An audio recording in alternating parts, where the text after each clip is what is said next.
Moi, je crois que les concertations ne vont pas démarrer tant qu'elles ne seront pas inclusives. Et puis, et encore, quelle sera l'issue de ces assises, hein, et surtout qu'il y a la guerre à l'Est qui ne se termine pas.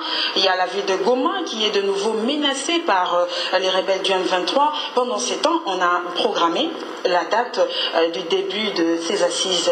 Pourquoi ? Mais aujourd'hui, la guerre est là, nos frères sont en train de mourir, les pluies de bombes et obus tombent sur Goma, eh bien, nous ici à Kinshasa, on va aller aux concertations. Mais nous ne comprenons plus rien. Les gens sont en train de mourir à Goma, ici nous on va aux concertations pour aller toucher les personnes. Est-ce qu'on peut parler du sabotage des concertations nationales, M. Ferdinand? Madame, pour aujourd'hui, je vous ai dit que les concertations ne sont pas inclusives. Quand vous allez au palais du peuple, on va vous dire que tout le présidium, on va vous dire que tout le groupe de contact est acquis à la cause d'une personne. Alors je ne sais pas si réellement on va aller aux concertations pour résoudre les problèmes du pays ou on va aller aux concertations pour porter quelqu'un au pouvoir. Mais puisque le moteur est déjà en marche, hein, M. Ferdinand, toi, qu'est-ce qu'il faudra faire en ce moment-ci? Mais ça va coucher d'une souris. Vous avez bien dit, madame, les concertations nationales ne sont pas l'apanage du seul présidium. Les concertations nationales étaient convoquées par le chef de l'État pour mettre ensemble tous les fils et filles de ce pays. Mais malheureusement, nous constatons qu'il y a de l'exclusion et il y a de la mauvaise foi de la part du présidium à réunir tout le monde.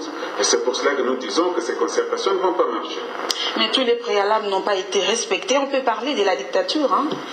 Bon, ce qui se passe là-bas, nous ne savons pas le qualifier. Mais vous êtes de la majorité présidentielle, monsieur le La majorité présidentielle extra-parlementaire, eh bien, c'est le mal-aimé, c'est l'enfant mal-aimé de la majorité présidentielle, parce que nous disons des choses telles qu'elles se présentent, et c'est pour cela que nous sommes considérés comme des mal-aimés. Mais je vais quand même me séparer de vous, quand même un petit mot peut-être par rapport aux concertations nationales. Bon, nous disons tout simplement que les Congolais doivent être vigilants parce que le pays traverse une crise grave.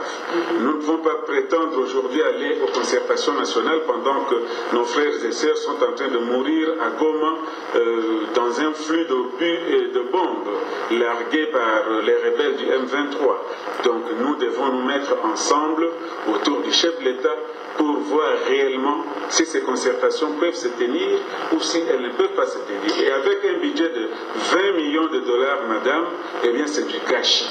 Le pays connaît une crise grave aujourd'hui. Il y a des gens qui ne mangent pas du matin au soir.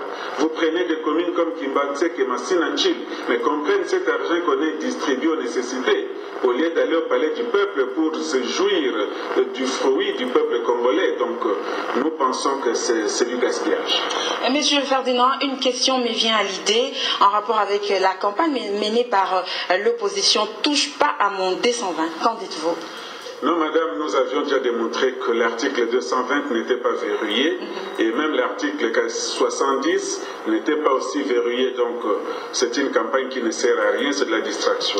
Je rappelle que vous êtes coordonnateur de la majorité présidentielle extra-parlementaire. Monsieur Ferdinand Toit, merci d'être passé. Merci, madame. À la prochaine.